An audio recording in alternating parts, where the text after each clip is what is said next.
What's up guys, it's King Josh back with another video, and today I've got an attribute update for you guys.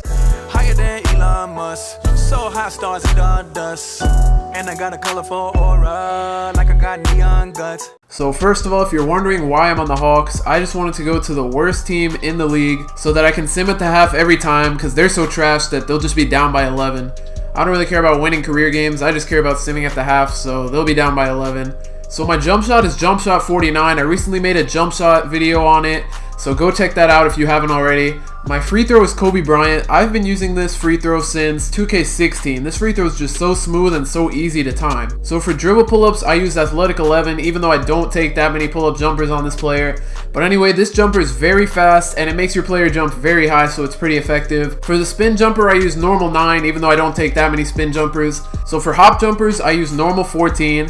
This is very good for any archetype. Even though I can't shoot on my center, I can create a ton of space, and then when my man steps up, I can just blow right past him and drive to the hoop for an easy dunk. So this is important right here. For post fade, I use number 13. It's one of the best in the game. It's so easy to time and it creates a ton of space. And also another good post fade is post fade 11. 13 and 11 are definitely the best two in the game, but I use number 13.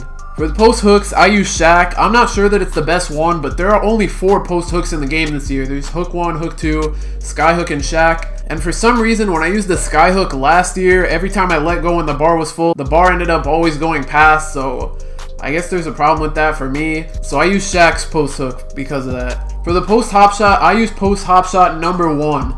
If you're a post scorer or a big of any kind, this move is very unexpected and you can use it to create a ton of space in the post. For post shimmy fades, I use number 3.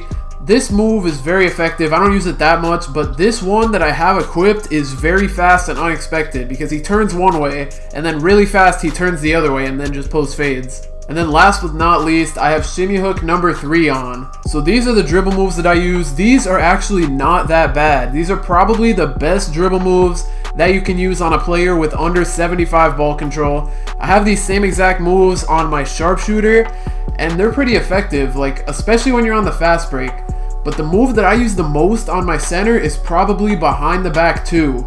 Because when you're on the fast break, you can just do it and you basically just hop in one direction. So it's unexpected and then you can either just drive in or pass out. I don't do spins too much, but this spin, normal 5, is pretty fast and pretty effective on a big man. Then for moving hesitations, I use normal 1. This was the best one last year. I honestly still think it's the best, and it was the best in 2K16. For rhythm dribbles, I use normal 4. This one is definitely the best. It's fast.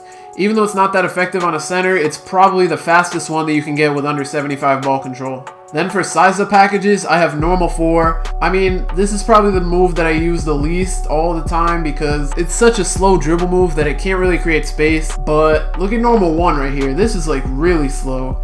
And this one, I mean, I guess it's fast, but it's not that effective. Then for size up hesitation combos, I use normal 2. This can create a lot of space. Like if you look at the animation, he basically just jumps to the right and creates a ton of space. For size up crossover combos, I just use normal 1. I kept it the same because this one's honestly pretty good. Then for the between the leg combos, I use normal 3.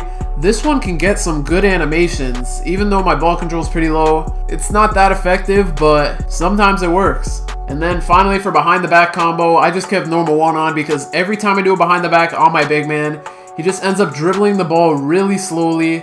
It's almost like he loses the ball when he's just standing there.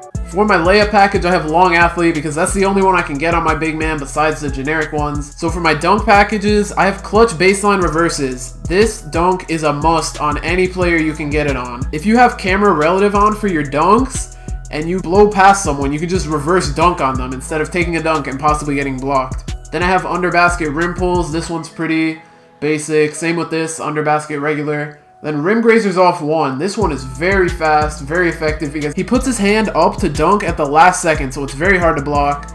Then I have basic one-handers off 1. This is basically the same thing. Basic two-handers off 1, the same thing pretty much. Big man off 1, same thing. Hangs off 1, same thing. Then I have cradle dunks. These are almost unblockable. I think I've only ever seen this dunk get blocked once or twice. It's just that the player like cradles the ball the whole time until he dunks, so it's very hard to block. Then I have fist pump rim pulls. This dunk is very powerful and it's good for the fast break. Then I have big man tomahawks off one. This is just for a little style, I guess. Then I have leaning slams. This dunk package is amazing. Your center will jump from so far just to dunk the ball. Then here's another reverse dunk. Baseline reverses off two. This one's also very good like the other reverse because he can jump from pretty far. Then again, I have big man baseline reverses.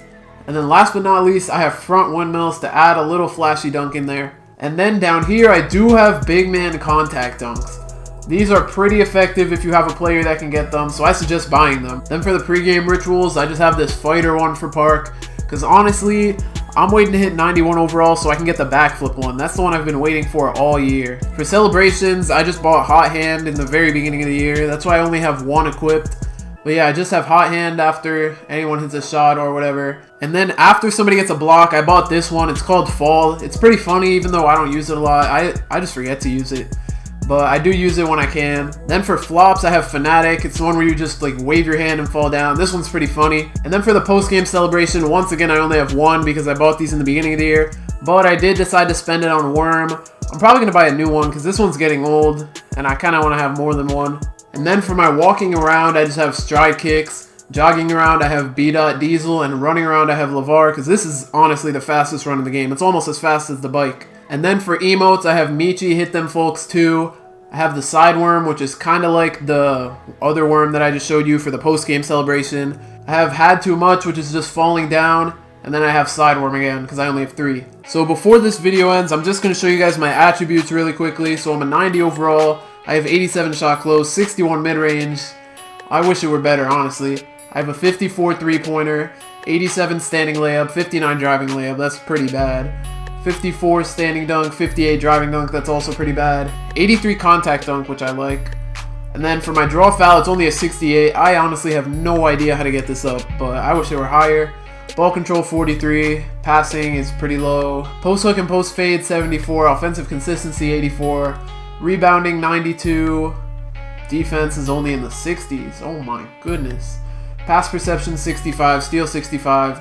Block 75, shot contest 72, lateral quickness 34, speed 43, speed with ball 37, vertical 38, strength 88, stamina 98, and then there's potential and durability. So if you guys enjoyed the video, don't forget to drop a like, subscribe if you're new to the channel, and I'm out.